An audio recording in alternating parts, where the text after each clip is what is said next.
Hi, and welcome back to Modeling Time with me, Brian Banna. In the last episode, I went over the filling and sanding of joints, or what I needed to do to fill and sand the joints on these shells. I've completed that, and everything turned out really nice. There's no lines, no visible joints or anything like that, except for one. This one just keeps coming back. So I'll give it a little bit thicker coat of putty, and in a day or two I'll get back at it and it should be okay. But everything else turned out great. This is the putty that I use, the Tamiya white putty. I like it a lot. It can be thinned with lacquer thinner, or you can of course use the Tamiya lacquer thinner. It goes on very, very smooth. It shrinks nicely, and it dries pretty quick. But I always give it about a day or two before I get back to sanding and stuff. But this shell, or this joint here, is not going to keep me from moving forward. So in this video we're going to do two things. One, we're going to disassemble the chassis. And the second thing I want to do is go over the decals I designed for this model. So let me get the camera set up on the workbench here, and we'll go over disassembling this chassis so that we can get the trucks out, get the side frames off. And because when I build a model, I start from the bottom up. That means I go trucks, fuel tank, frame, sill, subbase, cab, and hood. So we need to get these trucks off, get the side frames off, and get that going. So let me get the camera set up, and we'll go over disassembly of this chassis. Okay, now let's get this chassis disassembled. We don't need to take everything off. We just need to take the parts off so that we can get to the trucks and get them removed. So the things you're going to need to do this is two prying devices. I got a small screwdriver and a little chisel piece. I don't know where I got this from. Everybody said it was a great chisel, but it's okay. It's not that big of a deal. But little two prying devices. You can use two screwdrivers if you want. A Phillips head screwdriver. This is a blade screwdriver. Tweezers. Some cotton buds. Paper towel, and a soldering iron. Now, if you don't want to desolder the wires, then you can just clip them off at the terminals, so no big deal. But I've got this piece of tape here on the workspace so I can hopefully keep everything in focus. So the first thing we need to do, just remove the fuel tank. Take that screw out of the bottom. Fuel tank's off. I've got my parts baggie here, so I just put the fuel tank in the parts baggie for this model, and I'm going to put that screw back in to the fuel tank, or I'm sorry, back into the frame. Doesn't have to be gorilla tight, just tight enough to keep it there. Alright, the next step we need to do is desolder 4 wires. Let me zoom in here. So I'm going to desolder the truck wires. That would be this red one, this black one, these are on the outer extremes of the board, this red one, and this black one. And it's as simple as getting your soldering iron hot,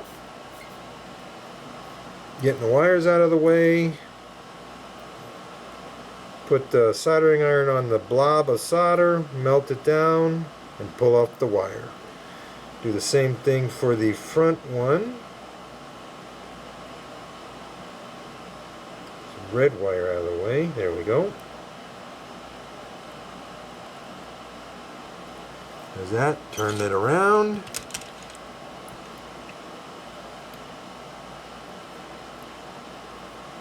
Desolder the red one on the front.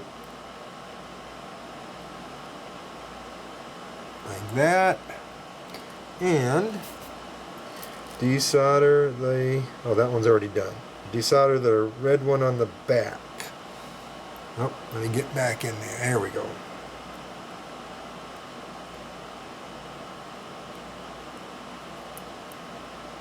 Just like that. Okay, turn off the soldering iron, so that's all you need to do. Next step,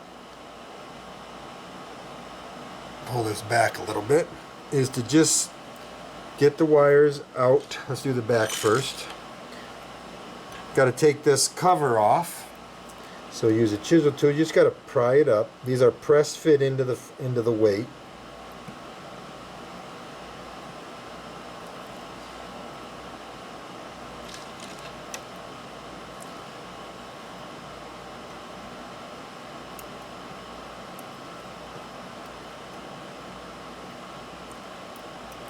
Just like that. And we just want to take the black wire back, and we want to take the red wire back. Okay, that's taken care of. Now on the front, we need to peel back this piece of tape. I'll probably be putting a new piece of tape on there when I put all this back together. Let me see if we can zoom in a little bit. Now what I need to show you is, see this little tab right here? That goes all the way across here. That holds the wires underneath it. But what you have to be careful with is there is some flash on that tab that's very sharp. So you don't want to cut your wires or strip your wires on that. So what we need to do is we need to feed this black wire down. So it's the biggest wire, biggest black wire. All these smaller wires are for the lighting.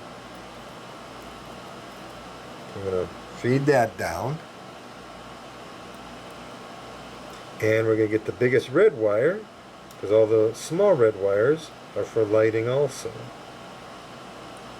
Doing this at an odd angle so you can see it. Okay, so now what we want to do is we want to get these wires out from underneath it. The black one's easy because it's all the way over at the edge. So we got that one. The red one is tucked in, so we need to pull some of these smaller wires out from behind that. That one and this black one. And then we can get this red one over to the outside edge.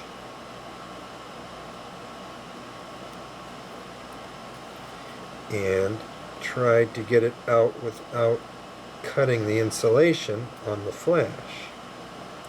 There we go. That came out good. So now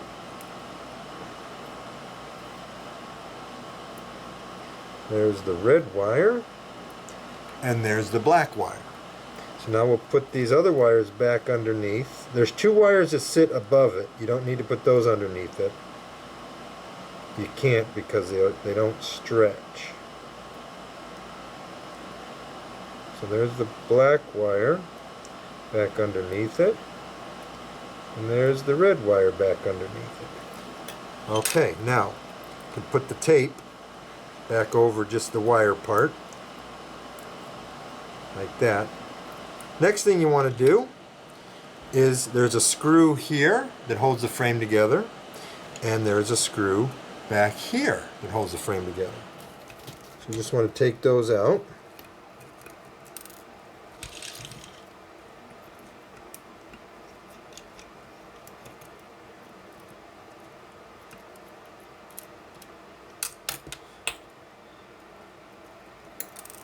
Alright, we'll be putting those back in a minute. Now, before you can pull this apart, of course we've got to take the screws out of the motor. But before we can take this apart, these little truck lights or ground lights that you see here on the bolsters, they are held in place by a little tab or a little pin. There's a hole in the PC board that goes over the pin. So to get those off, they're lightly tacked in, it looks like, with a little bit of CA. So to get those off, and come in here, let me see if I can zoom in a little bit, get this better.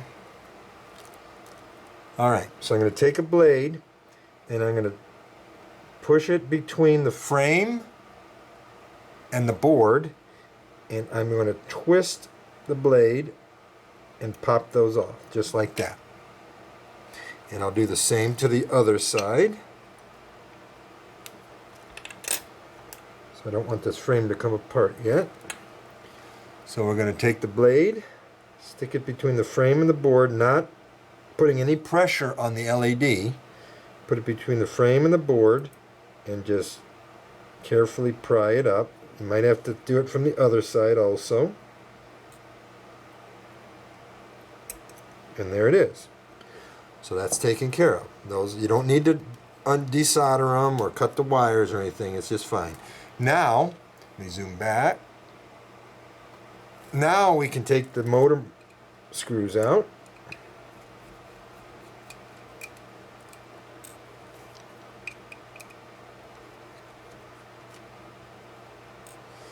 And with all that done, grab the motor and the frame, lift up, feed the wires out. And just lay that on its side. We're going to put that back on in a minute. So there you have it. See, these truck lights are just hanging there. We can put them back in later when we put it all back together. Now we want to get these worm gear covers off. The problems you come upon when trying to take these worm gears off is you get one side unclipped, and then when you go to unclip the other side, the side you just got unclipped clips back on. So I'll show you how I do this. I don't know how well it's going to show up on camera, but so first thing I do, take one of my tools and be careful not to pry against any of your plastic parts. So take one of the tools, go between the side frame and the gear tower, get it up underneath there, and get it off the clip. Now, to keep that side unclipped, I'll take another blade and I'll stick it under there, and there's a post coming off. There's a post coming off the gear tower that I'll put the screwdriver up against. Hold it this way against the table and holding it in my hands, and from the top we'll come and we'll unclip the other side, just like that. So we got that off. Now this is why you need a piece of paper towel. Let me move this out of the way. You're going to get a lot of grease. Excuse me. There's a lot of grease inside of these things. So I'm just going to grab the worm gear, wiggle it up. Now what you want to do is you want to make sure you don't lose this bushing, of course, and there's a thrust washer between this bushing and the worm gears. You want to keep those together. Put it on the paper towel. And now we can take the truck out. And we're going to do the same thing for the other side. So I'm going to go underneath here. Going to get under that clip, unclip it, get another driver under there. There we go. Hold it like that. Go on this side from the back and just unclip it, just like that. Take the worm gear out, just like that. There is a lot of grease in these things. Wipe those down a little bit on the shaft there. See if you can see all the grease inside of these things. Some of them have more than others.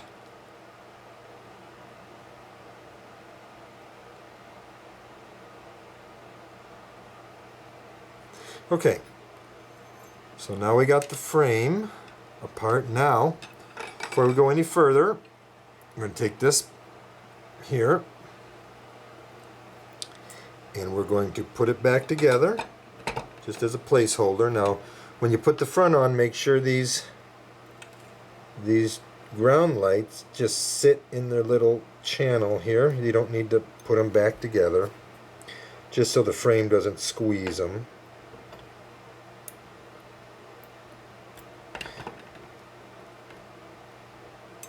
There we go. Alright, then we can take the frame screws, put those back in. Whoop, that's why you got tweezers.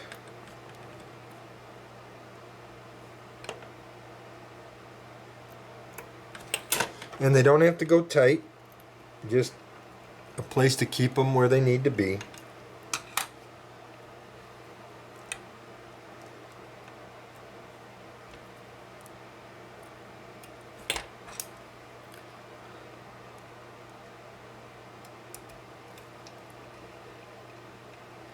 And we'll put the motor screws back in. Again, just to keep them where they need to be. They don't have to go in Gorilla tight. And I'll take this assembly and just lay it in my work box. There we go. Alright, now, oh, I gotta put this piece back on. Doesn't need to be press fit on. It just needs to find its home, and when everything goes back together, it will be pressed back in. Okay, now let's take these trucks apart. I had a comment on the somebody asked, or a comment, or somebody asked a question if I've gotten to the taking the side frames off. They had a hard time getting the side frames off and stuff, and I can understand why. I'll show you how I get them off easily. You want to take care. Now, the reason it's difficult to get these off, let me see. You've got 3 clips on here. You have one up front here, and you got one here and one here. It's because of these 2 clips that it's difficult to get this bottom plate off. But there's a way to do it. And I'm going to try to show you here on the camera. That's why you need 2 blades. So the first thing you do is come up front, open that. I don't know if you'll be able to see everything, but you'll get the concept. You get the first clip off, just push it down so it's off. The back 2 you have to do at the same time. So you get one on. See if I can get this on. I can't get this on camera. I gotta see it. So sorry about this, but you get one behind the one clip, one behind the other clip, and you push them down. There, they're off. They're off their clips. Now this will make the other side easier. So we're going to do the front one, and now the base is hitting the top of the work table. Now we'll do the 2 back ones.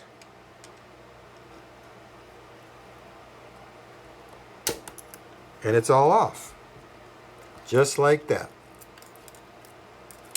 So there's the bottom plate.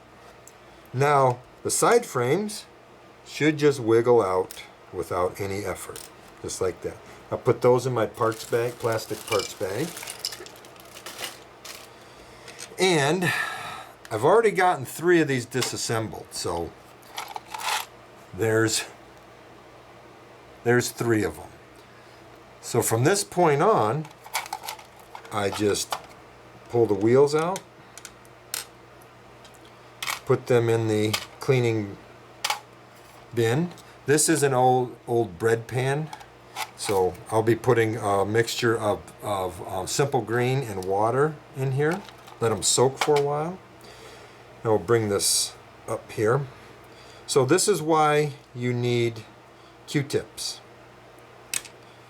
There's a lot of white grease inside of these things. So just take the grease, get out as much as you can.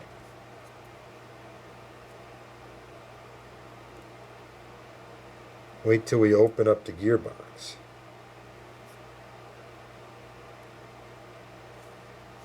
Put that in the wash bin. Oh, on the worm gears, what I do is I just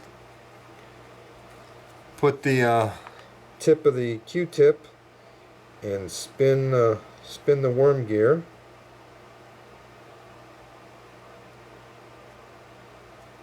And get as much grease as I can out of these things. Put that into the box. Let's do this one.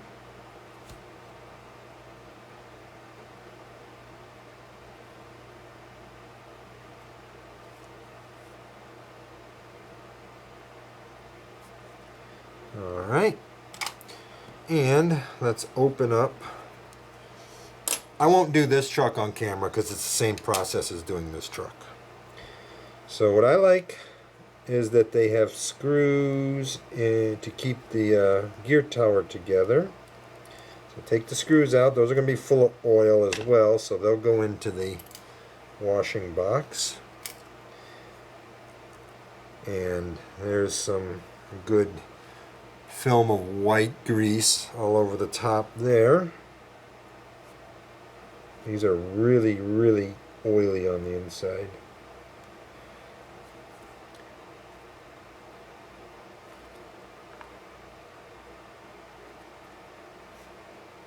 Put that in the wash bin. Okay, now, what I really like about how Scale Trains did their gearboxes is when I pull these gears off,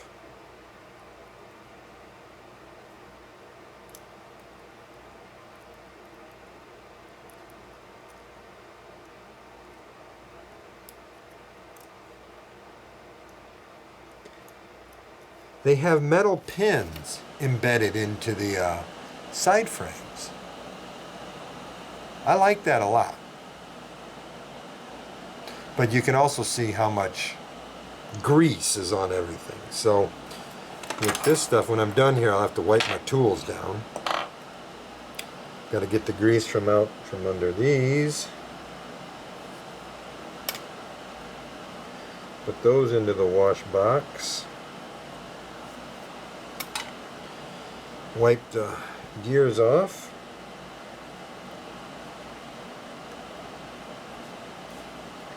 Get the grease out from the center of this spur gear, the large one.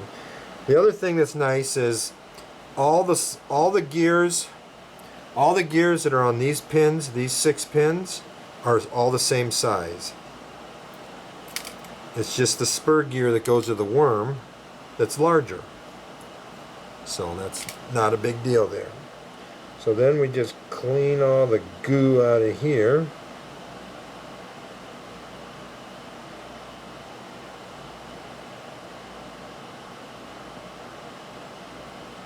I mean, imagine the days of running our trains on the carpets and stuff, how much garbage would get gobbed up in this grease.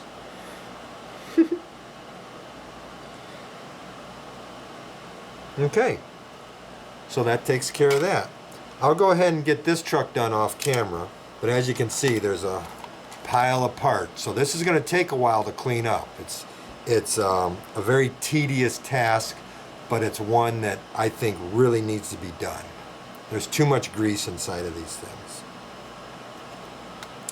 So as I said, let me get this one apart, and we'll move on to the next item in this video. Okay, so you saw the process I go through to take the chassis apart. It wasn't that difficult. Just take care with the wires, take care with the trucks not to break any clips off and stuff like that. But if you just do the process like I told you, you use the 2 tools, like the 2 screwdriver blades or something like that, things will come apart real easy. So right now the parts are sitting in the back there in the paint booth, soaking in simple green and water. Every now and then I'll agitate them, get the grease loose more, or get more of the grease loose, and try to get all that grease dissolved into the simple green.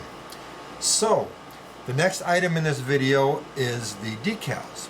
I started these decals, or the design for these decals, probably maybe a month or two after Scale Trains announced their SD45. I knew pretty much right away I wanted to do the demonstrator SD45s. Pretty much everybody knows what I'm doing now, so I can talk about it. It was just a little fun game, no big deal. So yes, I'm doing the 4 demonstrator SD45s. The decals are all done.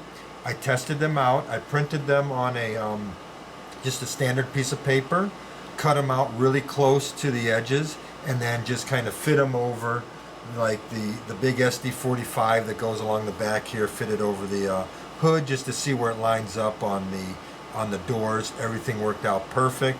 On the cab and sub base where the EMD logo sits, it worked out perfect. The GM on the front came out pretty much right where I wanted it to be. So the decals are done. So let me get the camera set up over at the computer, and we'll see if we can get a view of the decal design, and you can see what they look like. Here we have a screenshot of the artwork. Now I'm going to get these decals done at microscale. So the outer rectangle you see on the left-hand side here represents the standard sheet size for microscale. I could make them smaller if I wanted to, but for how much you have to pay for these things, I want to get the most for my money, so I want to fill the sheet up with other things that I might want for other projects. Now you can see at the top that the demonstrator decals are done. Now if you're wondering what the pink layer is, that's the clear carrier that they put the color over. That's considered a color at microscale, so you're paying for each color, so that's considered a color. Please disregard all the other stuff. It's just projects that I'm working on. The KONG decals will actually go to Highball Graphics. I don't need 250 sheets of KONG, so I'll put enough on for 5 cars. So in the next shot, you'll see the demonstrator decals up close. So here we have a close-up screenshot of the demonstrator decals. Disregard the red placards, that's for another project, but I had the room there to put them in, so you stuff everything in where you can. But like I say, here you get a better look. I did test these out. They fit properly, proportionally they look right, scale they look right, and I'm very confident that when I get them in, they will do what they need to do. Now I have all these GMs on there because I need a little bit of compromise possibly. The one on the left is the one I scaled off the prototype drawing. The one next to it is the same as the one on the left, but with just individual letters, so if I have to move them around a little bit, I can do that. The other two are just slightly larger than each other. So it gives me some wiggle room if I need something else. Now you'll notice that I only have one of each decal on this sheet. That is because I use 2 sheets to finish the model. When your minimum order at microscale is 250 sheets. So I can maximize the pages or the sheets by only putting one side of a model on a sheet, and then like I said, you just use 2 sheets and you get it done. So that's why you only see one side here. The logo, that was a chore. I had to use or I bought the one from Rail Fonts. It just wasn't quite right, and I was not happy with it at all. So I used it as a guide, but I built my own using the rail font as a guide and the prototype photos as a reference, and it turned out, I think, to be really, really nice. I'm really happy with the design of the logo. So there you have it. That's what the decals look like. Well, that should do it for this video. You saw how I did took the chassis apart. Didn't look too difficult. You saw the decals. I think those are going to look really nice. So I have two things I need to do. One, I need to clean those truck parts. That's going to take a while. There's a lot of parts in there. It's very tedious and very boring to do that stuff, but it needs to be done. It's just one of those things that has to be done. So I got that to do. On the decals, I need to finish up that KONG set and put it on another sheet for MG or Highball Graphics. He does some really nice work. His black and whites are really, really nice, so I don't need 250 sheets of KONG decals. I don't even need 250 sheets of the GM demonstrator decals, but I want Microscale to do the GM demonstrator decals. The KONG decals will look just fine, and I want Microscale to do my coal hopper decals. So I'll get the KONG decals finished up tonight, and as you saw, there was a blank space on that sheet for Microscale, so I need to fill that up with something. So I'm not going to send that design in yet until I get everything on that sheet. I want to make it worth the money to get those printed, and so I need to put something else on there. So I hope you enjoyed that video. I hope taking the chassis apart kind of enlightened you on it's not so frightening to take these things apart. You don't need to take all the wires out and such. The thing that I didn't show you, underneath the back of the chassis, when you split that apart, Scale Trains has a cube in there for 2 speakers. So they're ready to just plug in. So I need to find out what speakers they were planning on putting in there and get a couple of them and put them in there. Or maybe I can find a better speaker to put in there. I don't know. I'll investigate that. I'll talk to some friends and see what might work better. But I want a good sound system in here, and I'll be putting the Loke Sound 5 board in there, and I just want some good speakers. So again, I hope you enjoyed that. Thank you for watching.